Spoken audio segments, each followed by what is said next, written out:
పాలకూర పెసరపప్పు ఒకసారి ఇలా ట్రై చేసి చూడండి. చాలా బాగుంటుంది. దానికోసం ఒక పెద్ద ఉల్లిపాయ, కరివేపాకు, నానబెట్టుకున్న పెసరపప్పు, కచ్చపచ్చగా దంచుకున్నటువంటి పచ్చిమిర్చి, శుభ్రంగా కడిగి కట్ చేసుకున్న పాలకూరను తీసుకోవాలి. ఒక పాన్ పెట్టి వేడయ్యాక ఆయిల్ వేసుకోవాలి. దాంట్లో జీలకర్ర వేసి వేగాక మనం కట్ చేసి పెట్టుకున్న ఆనియన్ వేసుకోవాలి. కరివేపాకు కూడా వేసి బాగా ఫ్రై చేసుకోవాలి. మరీ ఎక్కువ ఫ్రై అవ్వకుండా మీరు ఇట వీడియోలో చూస్తున్నట్టుగా ఫ్రై చేసుకొని అల్లం వెల్లుల్లి పేస్ట్ వేసి పచ్చి వాసన పోయే వరకు ఫ్రై చేసుకోవాలి. దాంట్లోనే మనం ముందుగా దంచి పెట్టుకున్న పచ్చిమిర్చి పేస్ట్ను కూడా వేసుకుని పచ్చి వాసన పోయే వరకు ఫ్రై చేసుకోవాలి. ఇవన్నీ వేసాక శుభ్రంగా కడిగి పెట్టుకున్న పాలకూరను కూడా వేసి బాగా కలపాలండి. ఇప్పుడే సాల్ట్ వేయొద్దు. ఇది మొత్తం వాటర్ వదిలి కొంచెం దగ్గర అయిన తర్వాతనే మనము సాల్ట్ని వేసుకోవాలి.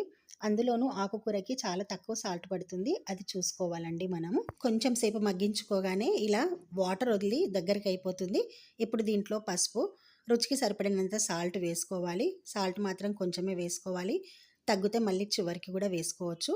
దాన్ని బాగా కలపాలండి. ఇప్పుడు ఇంకొంచెం సేపు మగ్గనివ్వాలి. ఇప్పుడు చూడండి మొత్తం దగ్గరకు వచ్చేసింది కదా. ఇప్పుడు దీంట్లో మనం ముందే నానబెట్టుకొని పెట్టుకున్న పెసరపప్పును వేసి బాగా కలుపుకోవాలి.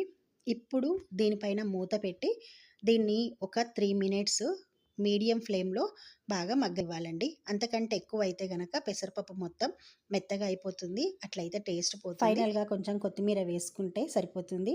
ఇక కర్రీ రెడీ అయిపోయినట్టే. చపాతీతో కానీ రైస్తో కానీ చాలా చాలా బాగుంటుందండి. ఒకసారి మీరు కూడా ట్రై చేయండి.